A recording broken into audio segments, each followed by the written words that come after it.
There's Bear not with much. me 1 second. You might need to cut this out still a little bit. I'm just going to make myself a fucking whiskey.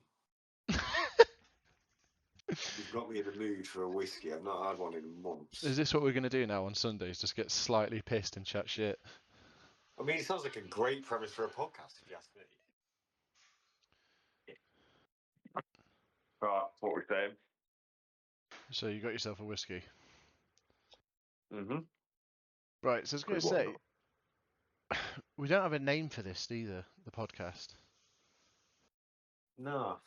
Like, I got the first episode I was put up as yet unnamed. I don't know what you're supposed to call a podcast. I mean,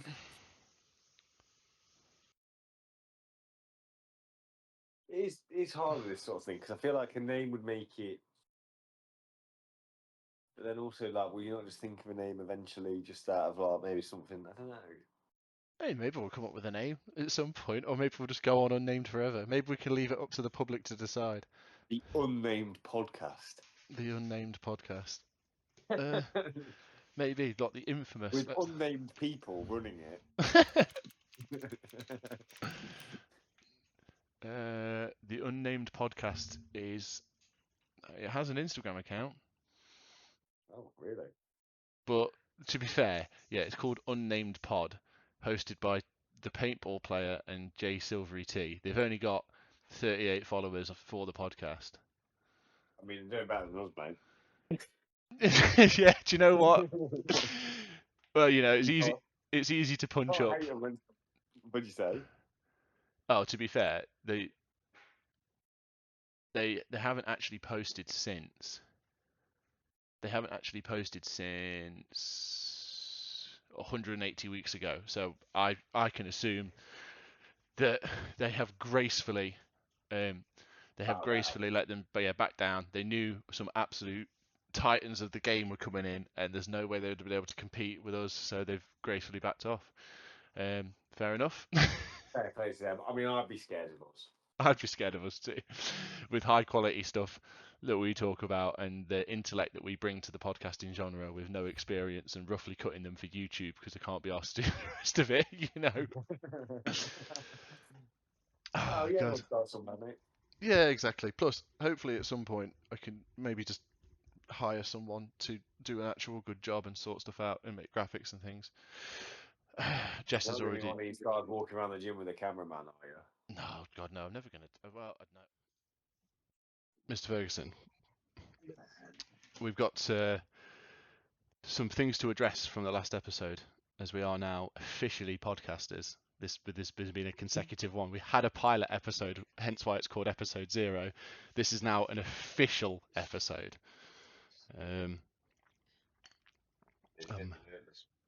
Making you nervous? That's it. Well, yeah, we got a grand total of, I think, 7 views. Oh, 7 people watched it. Yes, but there is a slight issue with that I think one of them's you. One of them's you. Oh no, 11 views. To be fair, my first video has now got 38 views, so I am slowly becoming famous. Yeah. Honestly, I'll be rolling in that YouTube ad money soon enough, or we will be. If it's the podcast that takes off, then you'll get your fair share of the like half a pence we'll get paid. Yeah, exactly. But yeah, I've got on my first video like 38 views, and then on the podcast we've now got 11 views. I know at least 6 of them are me, you, and Jess, so maybe someone else has come across it. How many times have you watched it? Well, no, because obviously when you click on it, it counts as another view, even if you don't watch it the whole way through. So obviously when I've clicked on it to check it from my other YouTube channels or look at something or whatever, it's probably counted that one twice. Anyway, so yes, we did some very bad things as podcasters. We didn't address a lot of the issues, a lot of the things, not issues. We didn't address a lot of the stuff that you're supposed to address. And even though I just mentioned the low viewership, we do actually have feedback on the first episode. Who's from? Jess. Right, the only person that's listened to it apart from me and you. Even though you gave me a straight maybe when I asked if it was Jess. I wanted to leave a bit of I wanted to leave a A bit of bit of mystery in mystery, yeah, so you'd be intrigued. You know, you might not want to do another one. it. Uh, What was the feedback? so the first correction was there's been a lot of slander or liable. I think no slander because liable's in print. So yeah, slander, which we'll get into later about slander and liable. Um, she doesn't binge watch. She selectively binges. That's just Uh, slander about what you were speaking about, Jess. yeah. Oh, right, She okay. also doesn't watch all of the Real Housewives. She only watches New York, Potomac, Salt Lake City, New Jersey, and Dubai. They all air Wow. it. They all air at different times. So so there's only a few times where I'll watch two seasons at the same time. So completely incorrect, wrong accusations. Should not have said what I did. No, on a side note, I wish you could put up that video of the one that you sent me the other day. That woman from it just screaming at someone. Yeah. That was crazy.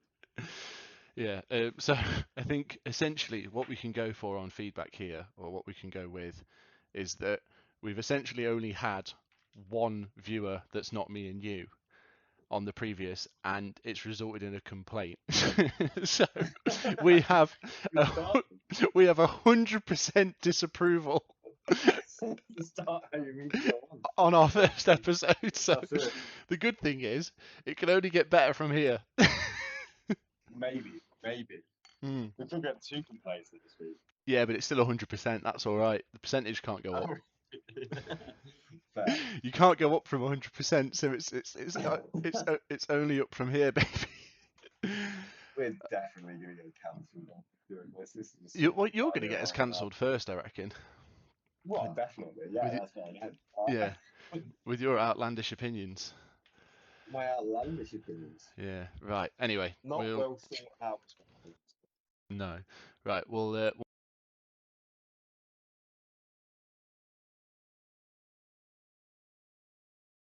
things to address. We did absolutely terrible in terms of general podcast rules.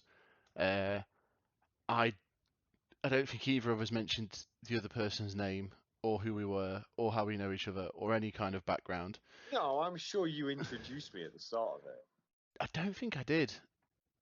I thought you I think I said we need an intro, and then you said just do a Microsoft edit. did. Yeah, that's fair enough. Yeah, but yeah, so I don't think we actually had anything there for it. Um, yeah, so I guess do you want to say who? I mean, I'm not going to go like full in, like I live at this address on this blah blah blah. Blah, but what we've been friends for 15 years? Yeah, Yeah, I mean, 15 years.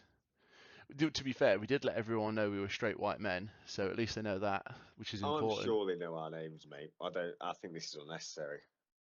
Fair enough. Or maybe it is unnecessary. I don't know. All right. Anyway, I'm Andy.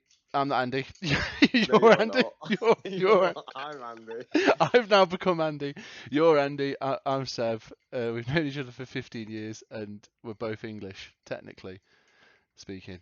Right. Well, Oh look, no. not technically, but I mean, Yeah, I'm not we're going to technically, start but the you're podcast. also you could technically say you were Scottish. So. We won't go there. Fair enough. Right. Anyway, I sent you over the thing, which was the recent absolute catastrophe that has happened with Mr. Beast. And hmm to be completely honest, I'm really surprised this had happened because I'd assumed, well, basically because he's always seemed so on it in terms of being ahead of everything and Mm. running what has been an incredibly effective positive PR campaign about his business. I wasn't ever expecting a big expose to come out because I imagine he had himself covered quite well. But it turns out he doesn't.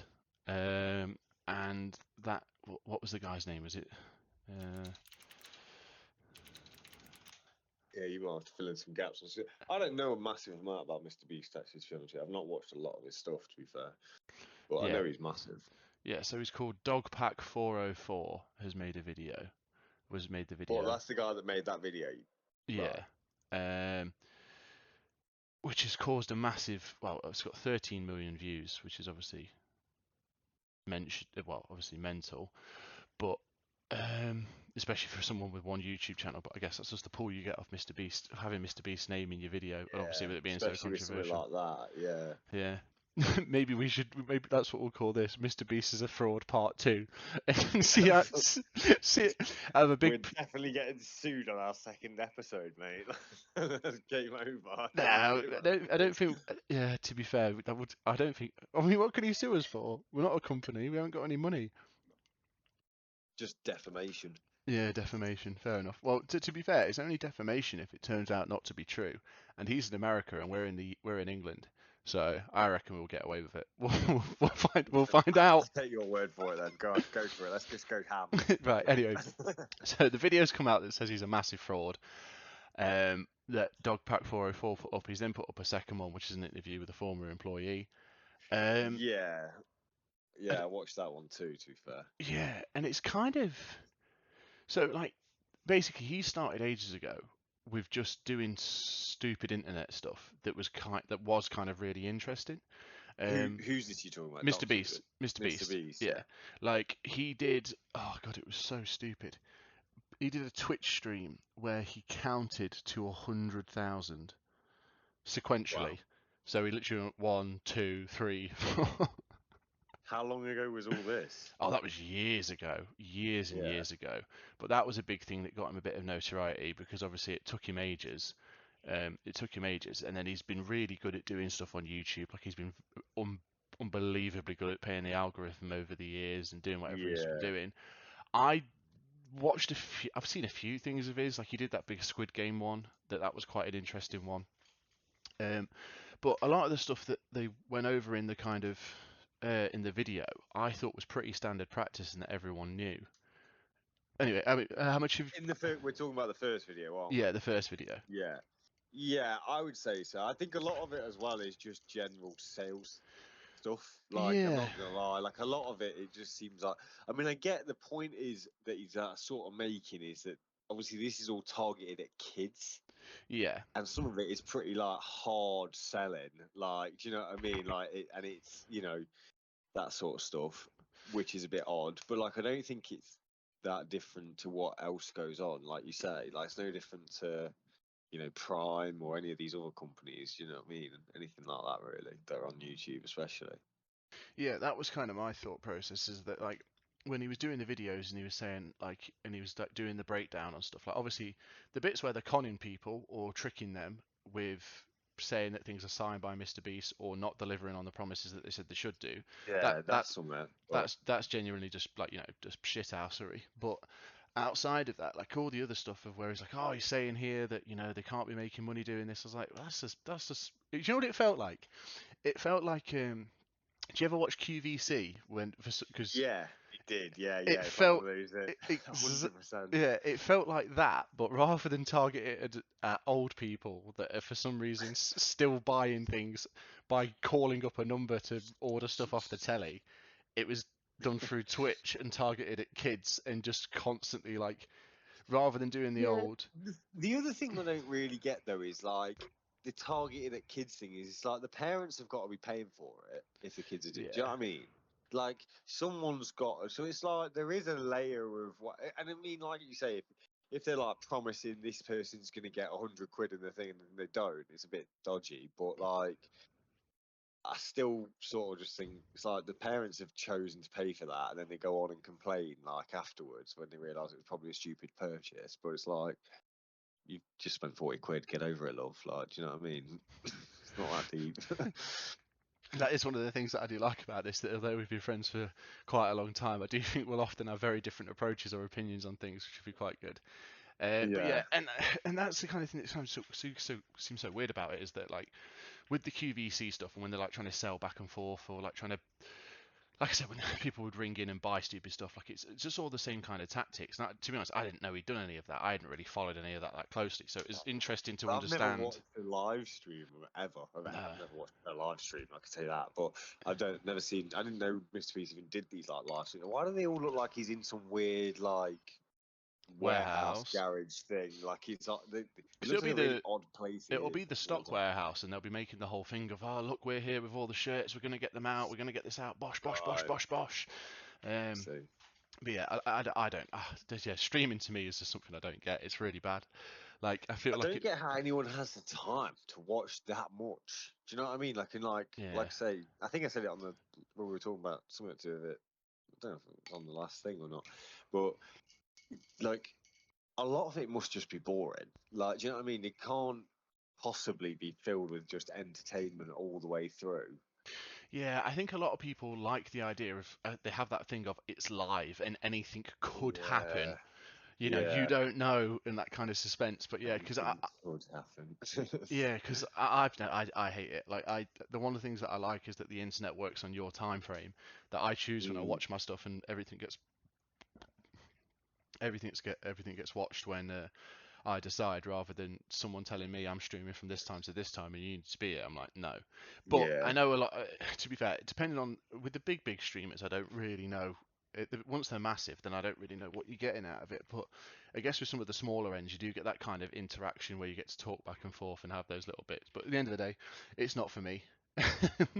And not for clearly, me either. it's a massive market that everyone loves and everyone watches loads of stream stuff. But yeah, anyway, and I think with this, it's kind of interesting because what's come out with all the videos and everything that's gone on is that it's essentially just, I feel like it's the logical conclusion of something becoming massive, and it always happens.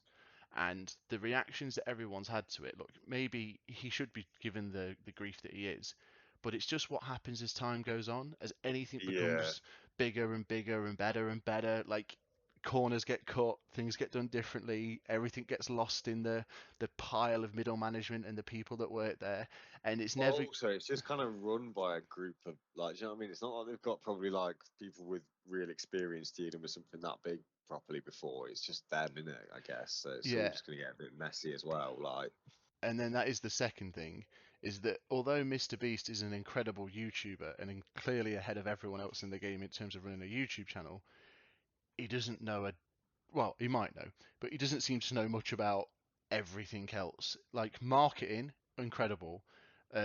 YouTube algorithm playing and all that kind of stuff, fantastic. But his understanding of maybe what can backfire and what can happen in a large business, and probably why you should actually hire a HR department that actually deals with things properly rather than having yeah, these that's what it incredibly. seems like. It's just some like crazy botched up shit, to be honest. And Yeah.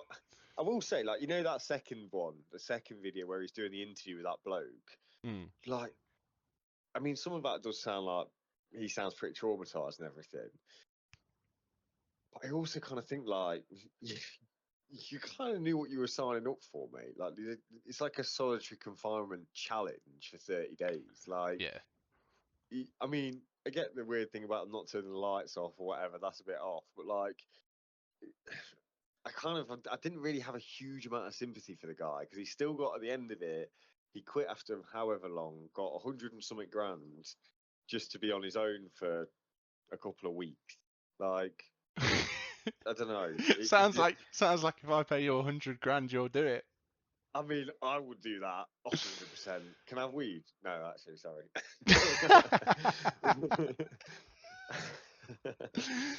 If it's in, yes, we'll have to record that challenge in Amsterdam or some place where it is legal to do so, because If I can have enough weed to last the time, then yeah, 100%, I'm down. that's the only place.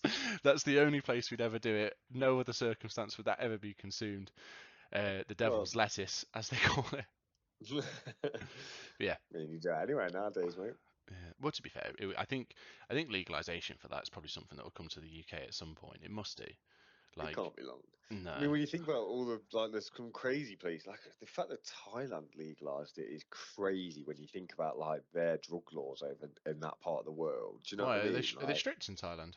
oh, well, I mean, I it's don't know much weird, about Thailand. Taiwanese It was weird because there's weird things drugs. where like steroids are illegal in Thailand. Steroids are legal in Thailand. You can buy them in a pharmacy, but then like with weed, it used to be that like you could get put away in prison just for having a bit of weed on you.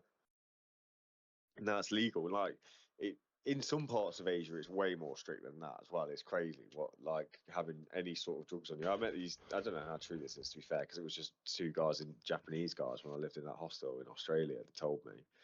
But they said that if you get caught with any amount of weed on you, you get 2 years in prison. What, in Thailand? In Japan, Oh, in this is. Japan. This is, yeah.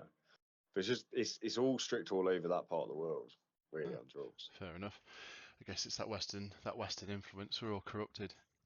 But yeah, and then Probably. yeah, so yeah, fair enough. Well, I guess that kind of adds in. But yeah, so I think with the Mr. Beast situation and all that kind of stuff as things go up. I mean, look, the bigger you are, the harder you fall, and I'm incredibly interested to see. Well, so other than this video, what other backlash has there actually been?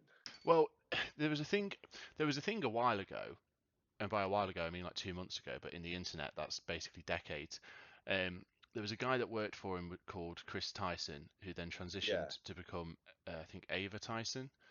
Um, the transition itself garnered loads of controversy for no real reason whatsoever, just people for some reason being obsessed with other people. And I don't know why the transition thing is such a hot topic if just like an adult just decides to change. But anyway, so that caused a bit of controversy at the time. And then after that, it turned out there was quite a lot of inappropriate contacts between him and also between her and people in the community that were maybe not of the over the age of 18. So that caused a load of further backlash. And then Oh, she so the person that transitioned is the one that's been doing the, you know. No, well, that was the initial bit. That was just the initial bit that the person that had transitioned had maybe got themselves in a bit of hot water. But she left, or she removed herself, or they agreed to remove her like 2 months ago, and then it just Mm. turns out on the back of that there's loads of other stuff that was also happening at the same time, with other people that were involved. But I've seen like there's been a lot of back and forth about a lot of different things, and like I said, the dust hasn't settled yet. But it is just a very interesting thing that I'm surprised he managed to keep it secret for so long that everything was this bad. And I guess they must have had either some good incentives to keep people on the payroll, or people must just really want the money, so they kept their mouth shut, hoping they could keep on the gravy train and stay around Mr. Beast and get free publicity and do whatever they want to do as they go on. Oh, yeah, it's also like probably a lot of them weren't really incentivized to speak out about it. Like, well, you know, what I mean, if you're getting the money for it, I guess probably that's the thing with a lot of them. They'll probably just take it because, like, if they don't, then what? They've lost a job, and what would they really gain out of it? Really, Yeah, they gain more by keeping it a secret, I guess. no, exactly. And so yeah, so and I think with all that kind of stuff, as it builds over time and the organization becomes bigger and more kind of combined, maybe there's those layers to it, and you end up with that culture, don't you, where like a little thing slides by, and then because that slides by, that then becomes the standard, and then over time things can get more and more toxic and more worse. But because everyone's been in it for such a long period of time, you don't understand, like you don't have the kind of context for it, and like you can have that kind of culture that builds up where everyone thinks it's okay, but it's not. Like, I mean, not even just in this kind of extreme circumstance, just in terms of like a burnout culture. Like those happen with Mm. workplaces all the time. Like especially in Oh yeah, sales, some of the places that I went to work for or looked to work at, and even my and stuff like that in the past, like they had some ridiculous cultures of like yeah, like, oh well, if you don't sell, then you should just work like 16 hours a day every day and do all this stuff and like yeah, completely 100%. completely destroy your mental health.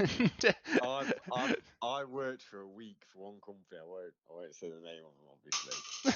Um, just in case anyone's listening, you know, probably not, but you probably know who it is. But like, I might have told you before. But Mm, it literally there was no salary whatsoever. mm, You got paid, I think it was 40 quid per sale. And in theory, you could probably sell 10 a day, door mm, knocking, but you're out for 12 hours. And I did it, I think, for 3 days. On the third day, I went out for 12 hours, um, didn't sell a single one. And I was like, this is the sort of job where I'm going to be broke for about a month whilst I figure this out. mm. I just next day I was like I'm gonna make what 2-3 sales a day for the first few months, probably, well, until I figure it out. And I was like, but some of the people there were just completely brainwashed, honestly. Like, they were sniffing gear on the way round and all sorts of shit, mate, just to try and get to do it. And Jesus Christ. it was that sort, but like, it was fully like encouraged. Morning meetings, it'll be banging drums in a morning meeting before you go in. It was Like that. encouraged. Mate, honestly, like it was the weirdest place I've ever worked. It was like you're working with a bunch of psychopaths. I literally cried for 3 days. I was like, I've got to this is sell every day to keep up with this crippling addiction I've got. yeah. Well, it was like that was how they got the confidence to go and knock on people's doors and sell. Was doing the gear, so it was like a cost balance for them. Like, if they didn't have the gear, they couldn't sell. That was literally what it was like. It was crazy. It was the craziest place I've ever worked. It was like I was in a dream or something working there. Like, you go in the morning, like 9 o'clock. You wouldn't actually go out to sell in the field till like 11. So like, you'd have stand around for an hour in the morning, and like, people would come up to you with like sniffing away. Bloody, do you want to do your pitch to me, mate? And you'd be like, not really. You look like you're tripping out, bro. and then you Do go you into a want to do your meeting. pitch to me, mate? Yeah, literally. Absolute Say that. You geezer. want to finish your pit with me? Like, literally, like sniffing, like wide-eyed, all the whole shebang. And you go into this morning meeting, and the manager will be like, you know, like Wolf of Wall Street, where they're like chanting, and someone's got a drum in the corner and stuff. It was literally like that. It was crazy. I've never worked Hold on. anywhere like else. Right, hold on. So what's he chanting? And then secondly, what kind of I drum are we can't talking remember. about? I can't. No, it was like a little drum with one of the what do you call it? The things you smash and it makes the high pitched noise. What's it called? What do you mean Oh, the things mate, you it smash was and it makes a high pitched noise? Do you mean like a on a set. triangle? No, on a set of drums, you have the drum, and then you have, what else is it that's on a set Oh, of the drums? cymbal. So Yeah. you're talking So like an actual drum kit. yeah, bro. Oh, There was only like one drum, and you one had the drum. seat, and you had like one drum and a cymbal, right? Then you just like, didn't. Like, at the end, and then like, as the guy was chanting, he'd like hit the drum, and I can't remember what it was he used to chant. Honestly, I can't. I won't remember either. It was so long Oh, ago. that would be so good to hear. It was before I started working at. Before I started working at Sky, this was between me leaving Derby County and Sky, so it's that long ago. I can't remember that. But yeah. I was imagining like some guy in the corner with bongos, and when you said chanting, I had a second where I was thinking of some like oomba, It oomba. wasn't far off that, bro. I'm not even joking. Like, it wasn't like that. Is ringing some bells for me. Honestly. It's ringing some bells. Honestly, I was literally stood there, like, looking around, like, what is going on? Like, who are these people? It was like everyone had been. It's like everyone was in a trance. Like, that's what it was like. It was the weirdest thing. Oh, that's quite funny because yeah, I am thinking of like that Wolf in Wall Street, like that. We don't put down the phone till the client buys or fucking dies, and he's like, does that grunt where he slams the phone into his head, and everyone's like, ah, in a frenzy. I think that's what these guys inspired themselves off. Well, I think the guy that ran this office obviously thought he was the Wolf of Wall Street, and he just decided to just create that environment. You know, drugs, everything. You watch the whole film. Right, I'm taking all of it, mate. I'm taking all of it. Well, this was good in the 80s. It's good now. Yeah.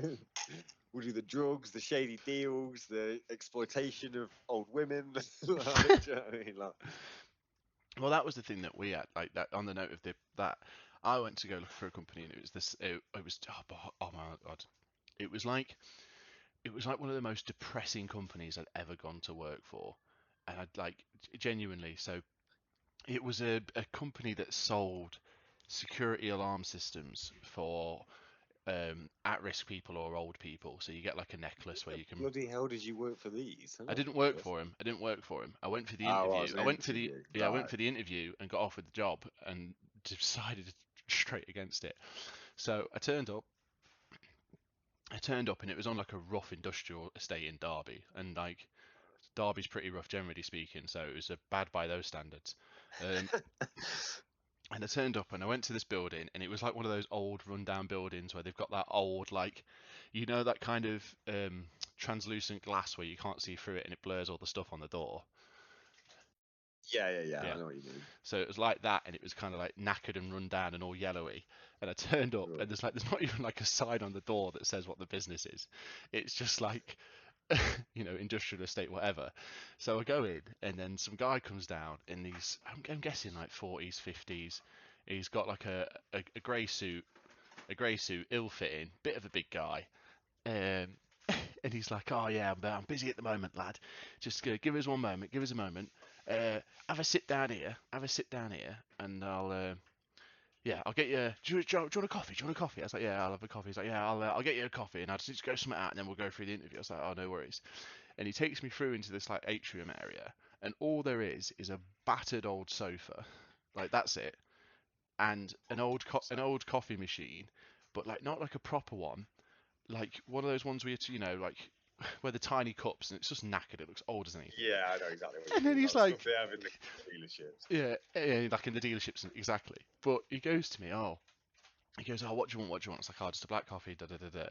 And he goes to start putting the goes to it, and he goes, "Oh," and it runs off coins. Like I don't know why it runs off coins, because surely it's their coffee machine.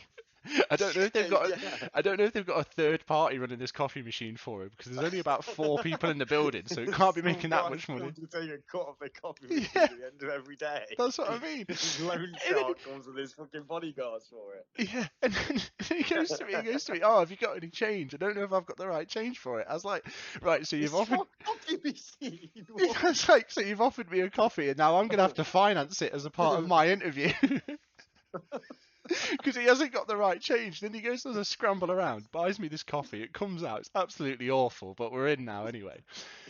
And then we go into his office, and it's just like a standard little office. We have the chat. We go through. He explains to me what the process is of like how it is.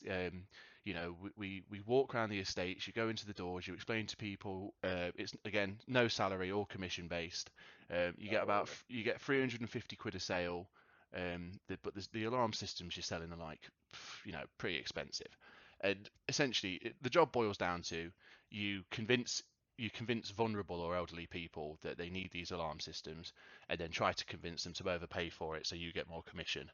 Oh wow! So you set your own price to get more commission. Yeah, so like Oh there was wow! like a minimum you could sell it at, and you get like a little bit, and then the more you sold it over, you got a cut of that. So obviously you're incentivized to Oh basically wow! just fleece old people or vulnerable people and just rack the prices up. To be fair, like double glazing, like oh man, we'll get Yeah, to that in but a this minute. is but double glazing was I think in like what the 80s and 90s. That's mad that that's still going on not that long ago. Do you know what I mean? Yeah, I imagine exactly. he's probably not still running after bloody COVID. To be honest, but Oh yeah, probably.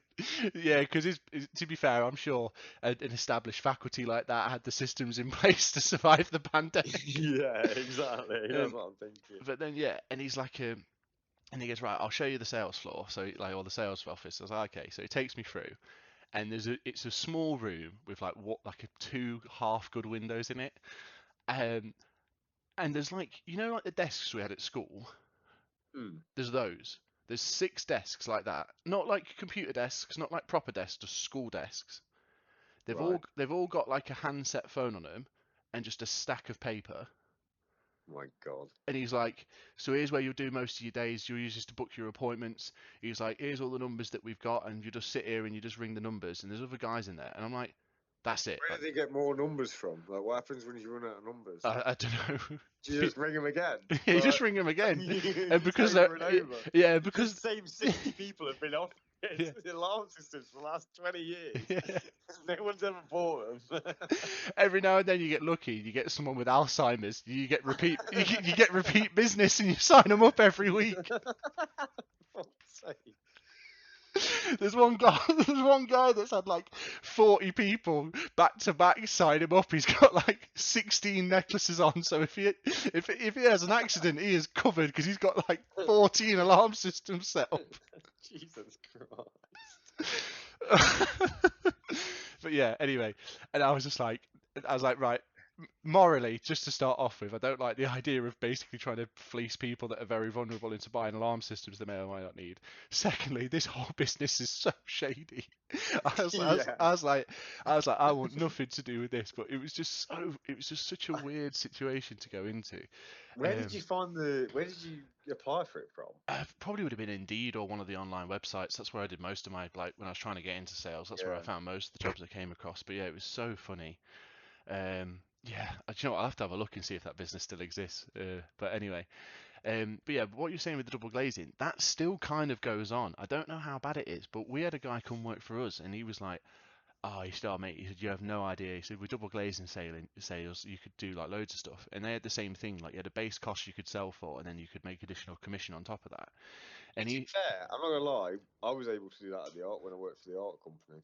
Yeah, but that's different. Art's fine because anyone who's buying art, you're in that kind of territory already. Like, you're expecting that Mm. kind of negotiation process, and at the end of Yeah. the day, that the value of the product is indeterminate, whereas double glazing has a more fixed value in terms of the Yeah. cost of the products and what it returns. But anyway, so he goes he goes to me, he goes, "Oh yeah, mate, I used to have a great time doing it."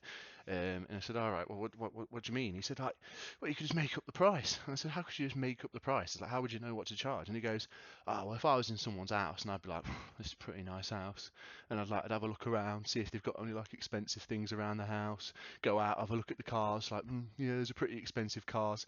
And he goes, "And if I felt like they were loaded and could afford it, I just chuck like 2 grand on and see if they took it, and sometimes they would." I was like, "Oh my god." Like, But you just, don't realise how often that happens. I mean, a lot of sales jobs.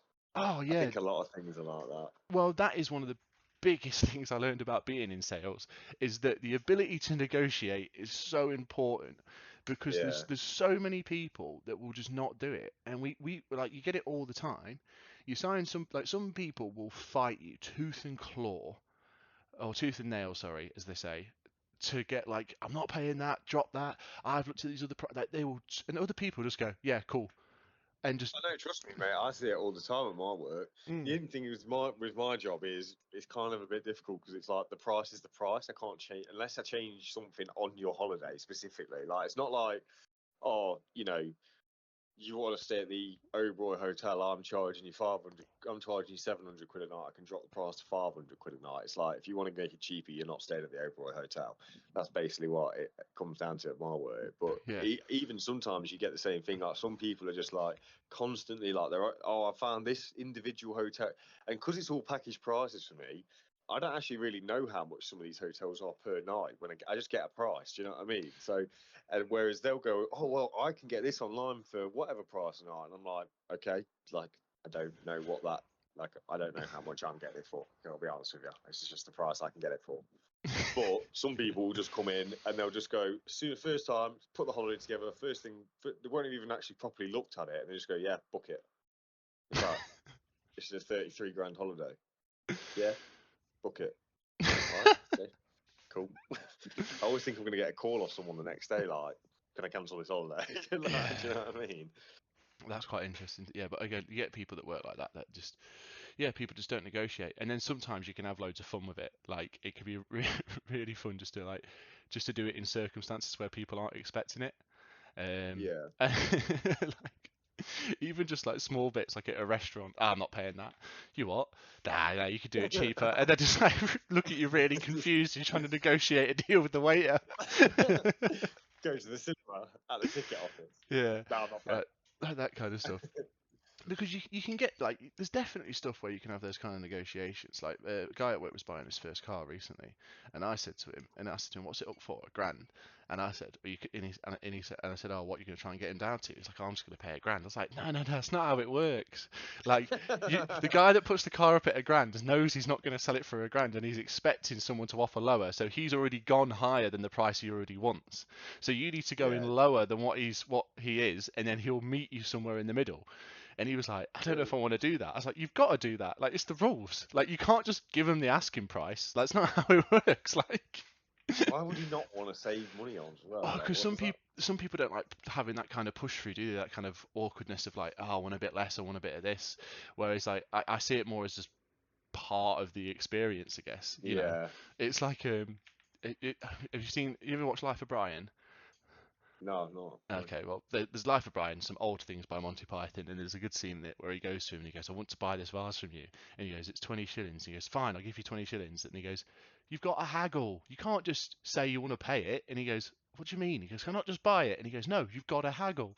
And he goes, fine, 10 shillings. And he goes, 10 shillings? That's ridiculous. No way you'll get it from me for that. He goes, fine, fine, 20 shillings. He goes, no, you've got to haggle. He goes, fine, 13 shillings, 15 and you can have it. Fine, 15. Like, it's just so funny. Like, it just makes him go through. Yeah, it makes him go through the process because it's like the custom of the of street markets. I feel like I may have seen that somewhere, you know. Yeah, it's an important. It's pretty popular. Well, to be fair, not anymore, but it was really popular at the time. And then every now and then it gets referenced by old people or nerds like me. Yeah. Yeah. Basically. But yeah, it is an interesting part to always think about, that the price of something is not always the price, and it's always fun to try and push those boundaries when you can. Good advice for anyone listening: make sure you Yeah, make but sure do you you ever negotiate everything. do you ever feel bad about it? You know, like if you're in another country and like you're in a place where like, do you know what I mean? They never have as much money as you have, and you start haggling them. Like I always sort of think like you're a bit of a dick. Like, do you know Yeah, what I mean? Like the in guy's fucking broke. So he's got to go feed his fucking 6 kids in his 1-bedroom house, and you're like haggling him over 20p. Like, chill the fuck out, mate. Like, yeah, do you know what I mean? in those circumstances, I'm not too inclined to haggle. Like, Yeah. it's more in kind of, I guess, the day to day in a normal life in a more established areas where there's commissions, there's margins. Like, Oh eh, yeah, 100%. If it's literally, like, I just know when you go on, when you go to like Southeast Asia, anywhere like that, you fucking see people haggling for everything. It's just like, chill out, mate. These people are all fucking broke. Like, do you know what I mean? Like, yeah, just give them the money. Like, yeah. Do you know what's actually really funny? So, just as a final bit to this, so when I bought my car, I bought it from a dealership, and the dealership yeah, that I bought it from, they made me put down like a holding deposit of 200 quid. To hold it for a yeah, week so I could make the decision, because they said, oh, if you don't do this, it could be sold in the next week. And I was like, I needed a bit more time. I was like, fine. So I gave them the 200 quid. Then when I went to go buy the car, they were like, oh yeah, da da da da da. It had already been, someone else processed the sale that from the first guy I spoke to, because it was a different day. right. And then they were like, so the price already had the £200 holding deposit off it, but the person was like, oh, I forgot to take the holding deposit off, and took the £200 off. So they knocked it off another 200 quid, and I was like, winner, winner, winner. Like I'm 200 quid better off for nothing. I go through the process, sign the contract, and I'm like, I even say at the time, like, we're agreed, like, it's all square, all done. This, like, once I've made this payment, this car's mine. There's nothing else, is there? They're like, yeah, no, nothing else. It's yours if you make the payment, because obviously they're eager to get the payment. I'm like, perfect. Yeah, Swoop, swoop, yeah. swoop. Make the payment, sign, go. Start getting calls from the dealership. Da, da, da, da, da, da, da. I know what they're all calling me about. I answer it. Don't answer it. Don't answer it. Start sending me texts saying, an email saying, oh, you owe us £200 for a missed payment. Da, da, da, da, da. And I'm like, no, I'm not doing it. Not doing it. Not answering. Go forward a month. Dun dun dun dun dun. There's a knock at the door. I go down to the door, and there's a guy there with a jacket from the dealership, and he's like, "Hi there." Different guy that I spoke to before. He goes, "Oh, hi there. Can I speak to Sebastian if he's available?" And I'm like, "Yeah, just 1 second. I'll go get him." Close the door. And then go inside the house, and I think, all right, well, I've got to come up with, like, I've got to be prepared, because I know what he's going to ask me for, and I need to, like, keep myself stable here. Like, I can't lose it. For some reason, I feel like I'm going to have, like, a bit of a shakedown. Obviously, he's not that intimidated. It's just a guy doing, like, something for a dealership, so he probably doesn't care too much. Yeah, Um, exactly. but then, and so I'm talking to my housemate, and I'm like, I don't know what to do. And he's like, well, what do you think you're doing right now? He said, oh, he thinks I'm getting Seb. And he goes, but you're Seb. And I was like, yeah, I know. It's going to be awkward when I go back, but still. So I go back to the door, and I'm like, hi there. And he's like, oh, is Seb available? I went, yes, he is. I'm Seb. And he goes, oh. And he looks at me really confused. um, Oh, really? and then he's like, yeah, so when you bought the car, you didn't do this, you missed this thing, and we accidentally took the payment off twice. So you actually owe us £200 for the car. And I was like, well, I've kind of signed and I've paid for it, so I don't think I do. And he was like, no, you do. It was accidentally taken off. And I said, well, it wasn't my mistake. He's like, no, I'm not saying it was your mistake. It was the person's mistake at the time. And obviously it's got them in a lot of trouble. And I was like, well, they probably should have done their job better then, shouldn't they? Like, it's not my problem. And he was like, well, what can we do to get you to pay it? And I was like, I'm not going to pay it. Like, if I own the car, we've done the transfer, like, you guys have messed up. And he was like, okay, what about if we drop it, to £100 and we do your next MOT for free? And I was like, well, it sounds like you just got rid of half of it pretty easily there from me pushing Yeah. back. Why don't we just drop the other half and we call it quits? And he was like, no, we can't do that. And I was like, well, you just dropped £100 without much haggling, so I think there's a lot of room here. And then, but it was like, yeah, it was like 8 o'clock, and like it was 8 o'clock, and it was pitch black because it was in winter, and he's just on my doorstep, and I'm just like being like, I was like, I'm not paying it. It's being so difficult over this 200 quid.